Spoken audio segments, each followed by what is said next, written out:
दिल्ली की जहांगीरपुरी में हुए हिंसा की जांच करने पहुंची पुलिस टीम पर भी हुआ पथराव। दिल्ली पुलिस का इंस्पेक्टर घायल। जहांगीरपुरी हिंसा केस में कोर्ट ने मुख्य आरोपी अंसार और असलम को एक दिन की पुलिस कस्टडी में भेजा। बाकी 12 आरोपी न्यायिक हिरासत में भेजे गए।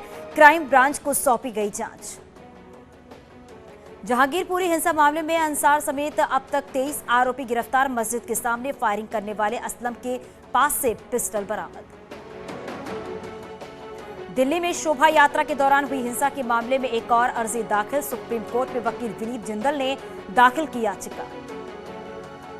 जहांगीरपुरी हिंसा को लेकर सुप्रीम कोर्ट में याचिका। दिल्ली के वकील ने सीजेआई एनवी रमन्ना को लिखी चिट्ठी। सर्वोच्च न्यायालय के मौजूद जज की अध्यक्षता में एक जांच कमेटी गठित करने की मांग। दिल्ली के जहांगीरपुरी में सबूत इकट्ठा करने पहुंची फॉरेंसिक टीम। मस्जिद के गेट को खोलकर तमाम सबूत इकट्ठे किए गए। तमाम सबूतों की फोटोग्राफी भी की गई है। फॉरेंसिक टीम मस्जिद के चारों ओर मस्जिद की छत पर भी जांच के लिए पहुंची। जहांगीरपुरी हिंसा में बोले दिल्ली के पुलिस कमिश्नर राकेश अस्थाना। कहा, अब तक 23 गिरफ्तार, कुछ और लोगों की कर रहे हैं पहचान। उपद्रव करने वाले बचेंगे नहीं। उत्तराखंड के सीएम पुष्कर सिंह धामी ने जहांगीरपुरी में हुई घटना की निंदा की है। कहा, उत्तराखंड में अलर्ट जारी है। इस तरीके की घटना करने के बारे में कोई सोचेगा तो उस पर सख्त से सख्त कार्रवाई की जाएगी। पीएम मोदी ने 12 अप्रैल को पाकिस्तान के नवनिर्वाचित प्रधानमंत्री शहबाज शरीफ को एक पत्र भेजा था। वो सामने आ गया है। पीएम मोदी ने शहबाज शरीफ को शुभकामनाएं दी। बाराबंकी में डिप्टी सीएम ब्रजेश पाठक ने किया हॉस्पिटल निरीक्षण। साफ सफाई न होने को लेकर हुए बेहद नाराज। अमेठी में देर रात भीषण सड़क हादसा। ट्रक और गाड़ी में हुई टक्कर। गाड़ी में सवार 6 लोगों की मौत, 4 लोग गंभीर रूप से घायल। अमेठी सड़क हादसे में सीएम योगी ने जताया दुख। अधिकारियों को दिए गए हैं जरूरी दिशा निर्देश। बीजेपी अध्यक्ष जेपी नड्डा ने देश की मौजूदा स्थिति पर देश के नागरिकों के नाम लिखा एक खुला पत्र। इस पत्र में नड्डा ने विपक्षी दलों, खासतौर से कांग्रेस पर गंभीर आरोप लगाए। लखीमपुर हिंसा के आरोपी आशीष मिश्रा की जमानत रद्द करने वाली याचिका पर फैसला। आज सुप्रीम कोर्ट ने 4 अप्रैल की सुनवाई में सुरक्षित रखा था फैसला। कानपुर रामोत्सव में साध्वी रितंबरा का बयान। बोली, कम से कम 4 बच्चे पैदा करें हिंदू, 2 बच्चों को राष्ट्र को समर्पित करें।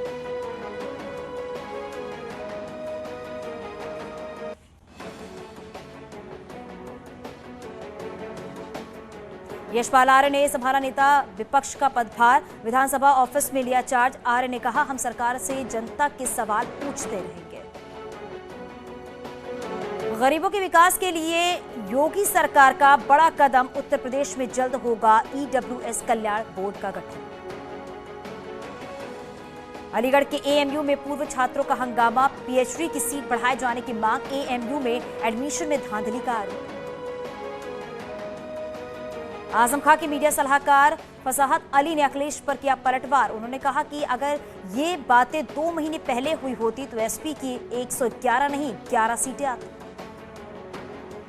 बरेली का बेटा सौरभ कश्मीर में एलओसी पर शहीद। एलओसी पर क्रॉस फायरिंग में गोली लगने से हुआ शहीद। बरेली में शहीद सौरभ के घर में पसरा मातम का माहौल। मंत्री डॉक्टर अरुण कुमार शहीद के घर सांत्वना देने पहुंचे। हाथरस हिंदू जागरण मंच के कार्यकर्ताओं ने चौराहे पर फूंका। दिल्ली के सीएम अरविंद केजरीवाल का पुतला जमकर के नारेबाजी लगाए। मुर्दाबाद के नारे। मेरठ में हॉरर किलिंग की वारदात से फैली सनसनी। बहन के प्रेम विवाह से नाराज भाइयों ने बहनोई की गोली मारकर हत्या की। सहारनपुर में स्पेयर स्पोर्ट्स व्यापारी के मकान में लगी भयंकर आग। लाखों का सामान जलकर खाक। शाहजहांपुर पुलिस ने अफीम तस्कर को किया गिरफ्तार। 2 करोड़ की अफीम बरामद। फतेहपुर में गांजा तस्करों का एक कंटेनर पकड़ा गया है। 87 किलो गांजा बरामद। चंदौली में चोर ने चोरी करने के बाद सीसीटीवी के सामने जमकर ठुमके लगाए। पुलिस तलाश में जुटी। यूपी में शुरू हुआ सड़क सुरक्षा सप्ताह। परिवहन मंत्री दयाशंकर ने शुरुआत की। लखनऊ के 1090 चौराहे से सड़क सुरक्षा सप्ताह की शुरुआत हुई है। लोगों में सड़क सुरक्षा के प्रति जागरूकता फैलाने के मकसद से निकाली गई बाइक रैली। ललितपुर में बारातियों से भरी एक ट्रैक्टर ट्रॉली अनियंत्रित होकर पलटी। एक व्यक्ति की दर्दनाक मौत हो गई है। दर्जन घायल बताए जा रहे हैं। गोरखपुर पुलिस ने एटीएम कार्ड लूटकर भाग रहे 2 शातिर बदमाशों को गिरफ्तार किया है। 5 एटीएम कार्ड और 6,000 की नकदी बरामद की है। गोरखपुर पुलिस ने नशीले पदार्थों की तस्करी के अंधे धंधे का भंडाफोड़ किया है। पिकअप पर लदी सब्जियों के बीच से 1 क्विंटल गांजा बरामद किया। गाजीपुर में संदिग्ध हालत में मिले हैं दंपत्ति समेत 2 बच्चों के शव। पति द्वारा बच्चों पत्नी की हत्या के बाद खुद आत्महत्या की आशंका। मथुरा में 4 दिन से पहले लापता हुए बच्चे का शव टीले के कुएं में मिला है। परिजनों ने लगाया है हत्या कर कुएं में डालने का आरोप।